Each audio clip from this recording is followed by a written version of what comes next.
Hello everyone, this is Terry from Genki Gaming TV. I'm coming back at you with a Yokai Watch 2019 episode review for episode 8. I apologize for this being late. This weekend was just kind of a fully loaded deck of cards again. Yet again, I want to thank our community for being wonderful, and we're just going to dive into the episode now. The episode starts off with a nice and friendly game of rock, paper, scissors between Nate/Kata and Kuma/Bear. Nate ends up winning, and Bear keeps making statements that are not typical to who he is, which makes Nate/Kata suspicious of what's going on with his coworker. I mean, his friend. I don't know why I even said coworker. Ignore that, guys. And Nate just says, "Oh, it's probably a yokai," or "Oh, Bear's probably sick." And Whisper's like, "Nah, not everything is a yokai problem, Nate." And things just kind of began to go forward. They stalked Bear a little bit, trying to get to the bottom of things. And upon scanning with the Yokai Watch, they found that it was actually Stir Crazy Stew this entire time, or Gyujiru.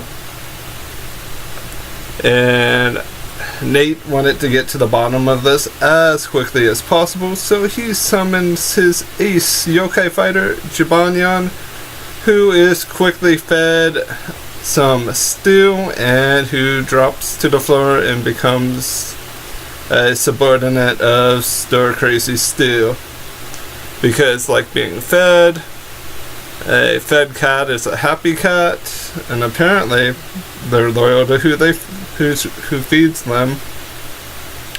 So as this is going on, Nate then pulls out a one-chan side and summons like a lot of different yokai allies, who are then dispatched by the same method that dispatched our friendly neighborhood red kitty, Jibanyan. Basically, everyone went to attack Stir Crazy Stew. Stew threw soup or stew at them, and then they became pacified and became his subordinates all over again. Nate is basically surrounded by them, but they now have that blackish purple glowing aura, like they're going to attack him. But no, Stir Crazy Stew wants to make the very best stew in the world, one that everyone will love. So, and that's kind of an exaggeration even at that. He wants everyone to know that his stew is better than any other type of stew, soup, or liquid with meat and veggies. So, yeah, and as this basically continues on, you have the frenemy yokai, which is what I'm going to call the allies that are now working for Stir Crazy Stew. They're all working together on his masterpiece. Of course, they have Poo Fesser stirring it with his poop stick, because apparently poop jokes are still in Japan. So as this is going on, the poop from the stick starts to melt and the stew becomes blue, which is disgusting. Do not eat blue soup. Stir Crazy Stew learns this thing very quickly when he takes a bite of it and then instantly is KO'd.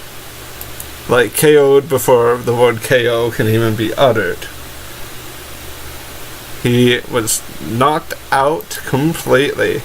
And then his yokai arc went straight to our amazing protagonist, Nate. And then we transition on to the next part of the episode, which this episode hits everything out of the ballpark for the most part. And we're going to dive into the next part. Nate walks in, his room is completely clean, and he's like, I didn't do this. It had to be either Whisper or Jibanyan, and they're both like lazing around. Apparently, it was another yokai this entire time. So, as his speculation's going on, he begins to scan his room, and he finds Gnomey, or Zashiki Wadashi, who is from the Heartful tribe. Whenever I remember tribe names, I will mention them. That is a piece of reference right there. So we get a little bit of a backstory between Zashiki Wadashi, Gnomey, and I won't say his owner because Eddie can't see yokai, and Eddie, one of Nate's friends, as we all know. And basically, Gnomey used to do a lot of helpful things for Eddie, but Eddie got Alexa, and Alexa replaced all of the Gnomey things that Gnomey can do. Poor Gnomey. Hashtag save Gnomey. So, as this episode really goes on, Gnomey was really reliable for him, bringing him snacks, drinks, playing his game while he ran to the bathroom so he wasn't XP wasting. Because as we know, guys and girls, XP wasting is a horrible thing. Do not waste XP.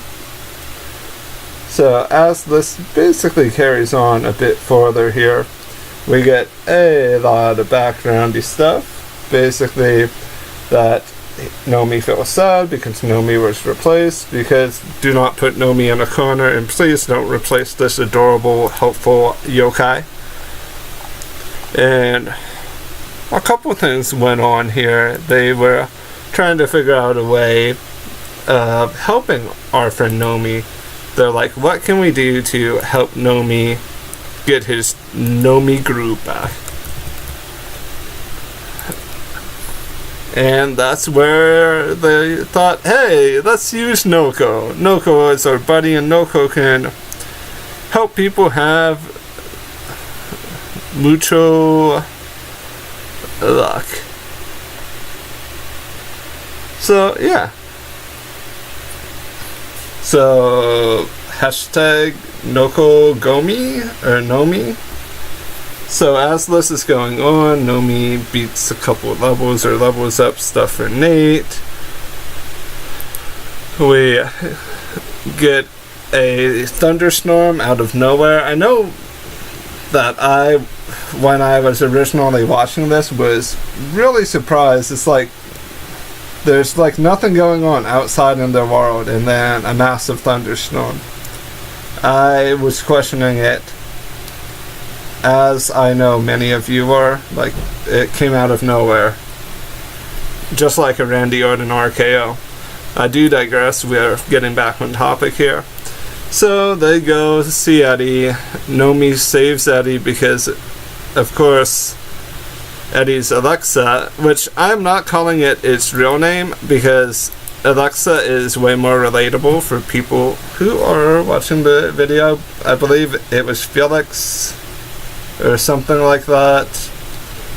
I didn't leave a note in my notepad for this episode other than Alexa is everywhere.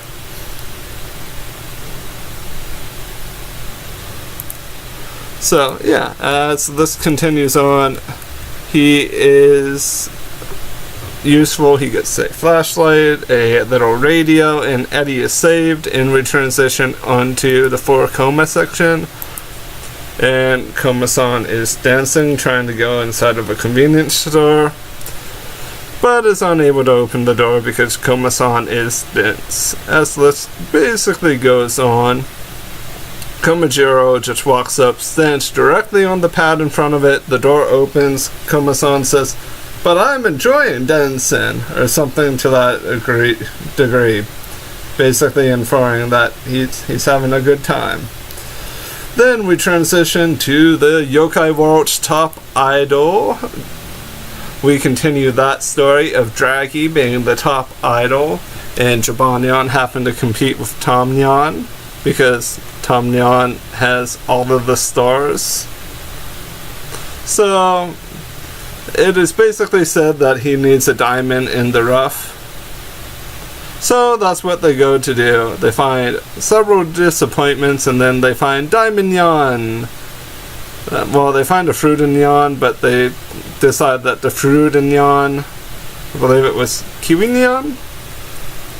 There are way too many nyans, guys. Yeah. I believe it was Kiwinyan. And Kiwinyan basically reeked. Was over-ripened. So they just kept mining. And they found Diamondyan, and they wanted to chisel him, it seemed. And I am saying it like that because they pulled out chisels and tools. I think it was to free him and bring him to Yokai Wood, or back to their area to make Diamondyan a huge star to compete with Tamnyan's stars. So yeah, that segment was really good. The timing and pacing on it was really nice. And we transitioned to a feudal era-ish scenario as well, because we have to have a feudal era segment. I thought this was the weakest of the segments in the episode. Still relatively strong. Jibanyan was leading his army, and then they realize that they're missing someone. And Jibanyan's like, no, we can't miss our little buddy. We can't miss Noko. We have to go save Noko because Noko is life. So Robanyan, I believe it was Robanyan F, shows up, and apparently anything with the word Robo in it apparently is a Transformers in the Yokai Watch world. Yeah, it was Robanyan F. I had to scroll down in my notes. So Robanyan F becomes a plane. They fly, they save Noko. Jibanyan falls to his doom, and then the episode, not really to his doom, but falls off of the plane. And then we basically sequence into the closing outro. All in all, this episode is a very solid A. A lot of effort went into this particular one, which I do respect the devs for, well, devs, animators, design team. I do still feel like the 4 coma stuff is filler, but it's so short that it's hardly noticeable.